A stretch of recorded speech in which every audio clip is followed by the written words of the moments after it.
Everyone knows the Vietnam War had its infamous tunnels, but what most people don't know is who was actually down there, what they were doing in the dark, and what really killed most of the men unlucky enough to be sent inside to find out. Now, this story starts well before the Americans went to war with North Vietnam. Back in the late 1940s, the country was a French colony, and the Vietnamese, quite understandably, wanted the French gone. Some 30 miles from Saigon, which at the time was the capital of South Vietnam, sits Cu Chi, a rural district of farmland and woods. And it was there that the men called Viet Minh, the communist-led independence movement, began digging tunnels to fight a French army far more powerful and far better equipped than they were. Every guerrilla hit-and-run tactic you associate with Vietnam was perfected right there, and then just sat waiting for the Americans who'd arrive a few years later. The earliest tunnels were short, crude things dug under each village, but as the fighting escalated, they kept growing, until they were joined into a single elaborate network of underground passages and rooms. The French were eventually beaten, and when the Americans arrived, a new generation of communist guerrillas, now called the Viet Cong, inherited those tunnels and took the whole concept to an entirely new level. They dug deeper and carved out miles of new passages, enough that whole armies and villages could, and soon did, live underground. By the mid-1960s, this was a functioning little world beneath the surface. Fighters lived down there next to civilians sheltering from the bombing. They cooked, held their meetings, treated their wounded, stored ammunition and supplies, and of course kept waging their war against the freshly arrived American and Australian troops who had no idea what was sitting right under their boots. And on top of that, the location handed the guerrillas a hidden base, practically on the capital's doorstep. So, why Cu Chi of all places? Well, the soil there is rich in iron, and while it's wet, it stays soft enough to dig by hand. But the moment it's exposed to air, it sets almost like concrete, which meant two things. The tunnels were relatively easy to dig, and more importantly, once dug, they were nearly indestructible. Just to give you an idea, a 750-pound bomb landing 50 yards from an entrance wouldn't collapse it. The network was built in levels stacked one above the other, with the third level sitting more than 10 meters below the surface, and the passages were deliberately cut small and narrow, sized for a smaller Vietnamese fighter, which made them horribly claustrophobic for an American or Australian soldier, who'd soon be crawling through a system that eventually stretched over 200 kilometers, or 125 miles. The design of these things was genuinely ingenious. Kitchens had stoves built to cool and spread the smoke, so nothing visible rose into the air. Every complex had many entrances, scattered around and hidden so well that finding one was a challenge in its own right. And say you somehow did find one. The next obstacle was squeezing through an opening deliberately built as narrow as possible. And each entrance was usually booby-trapped, like Satan himself had drawn up the blueprints. The levels were stepped, so blowing the top one didn't touch the rest, and every deeper level was a fallback if the one above got gassed, flooded, or blown in. Between the levels sat short stretches of tunnel filled with water, working on basically the same principle as the water trap under your kitchen sink. If you wanted through, you had to dive and swim a short flooded section.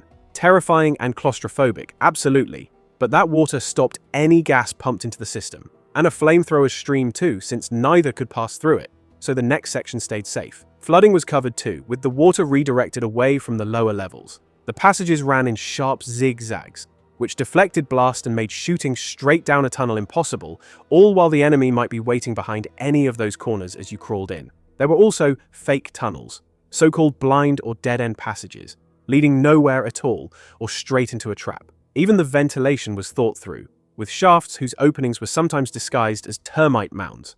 Every part of this system was creative on some level, and a good chunk of that creativity existed purely to kill anyone who came in uninvited. And if you're wondering how well hidden all of this was, here's your answer. In 1966, the unsuspecting US 25th Infantry Division built one of its largest bases at Cu Chi, directly on top of the tunnel system, without a clue it was there. Then, the strange things started happening. Viet Cong fighters kept turning up inside the wire of the base. Soldiers were found killed in their own bunks. Food went missing and booby traps appeared all over the camp. The whole thing peaked on the 3rd of January 1969, when a bomb went off in a mess hall and killed 15 Americans and 2 Vietnamese kitchen workers. Once the first few entrances were discovered, they were mostly blown in with explosives, and everyone figured that solved the problem. Well, it didn't, because the system was far greater than anyone could even imagine.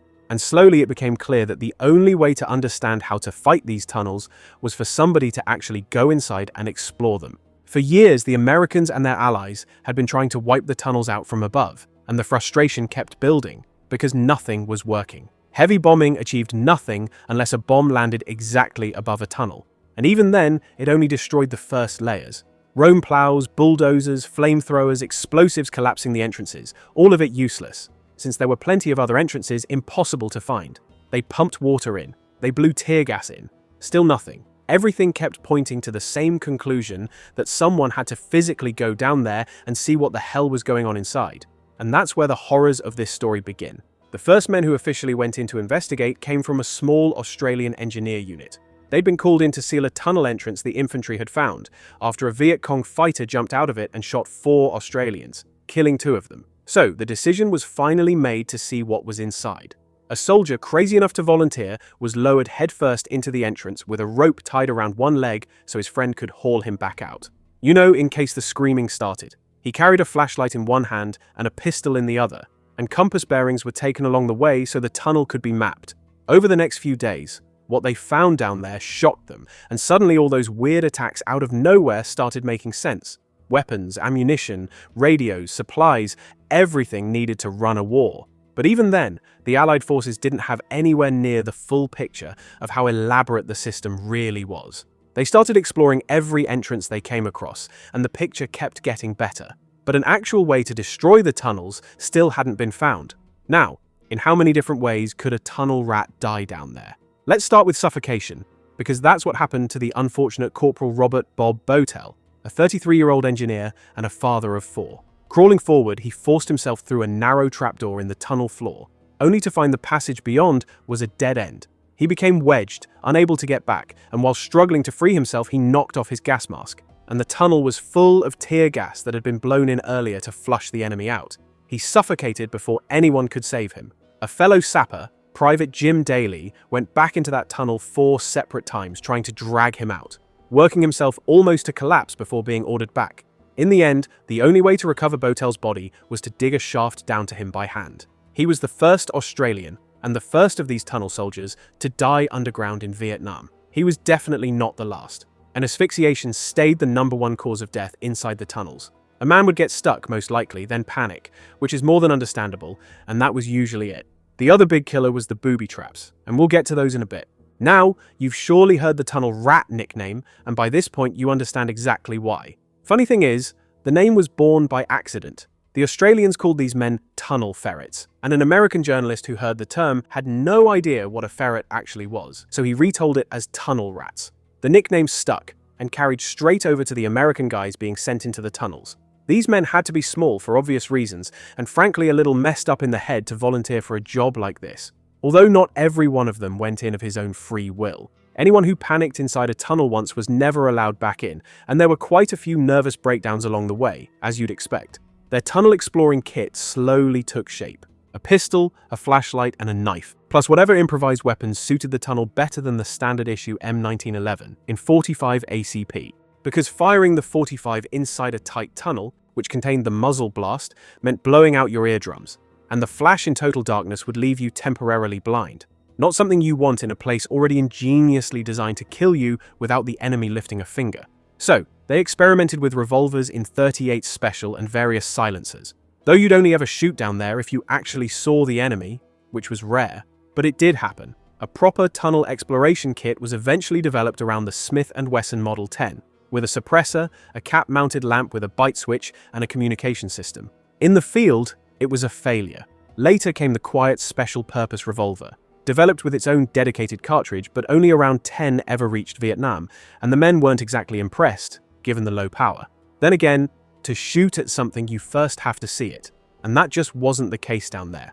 So, how did a tunnel rat even know he wasn't alone? Well, usually by the smell, which is also why the rats avoided anything that gave off an odor, gum, cigarettes, alcohol, while the Viet Cong fighter had no way of hiding the smell of a man who'd been inside a tunnel for who knows how long. That's usually what gave him away. Even so, the defender always held a massive advantage, since all he had to do was wait around the corner for the tunnel rat to come to him. And what a fight inside a tunnel actually looked like is something neither you nor I can imagine, let alone describe.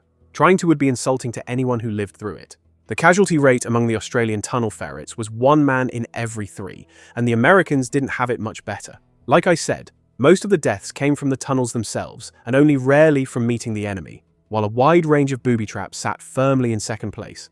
Punji sticks were the most famous of those, above ground and below it, with a nice little coating of feces on them so the wound would get infected as a bonus. There were hand grenades rigged to tripwires, and various false doors hiding who knows what behind them, scorpions, snakes, on top of the rats and bats that lived inside anyway and needed nobody's help to ruin your day more than the tunnels already did.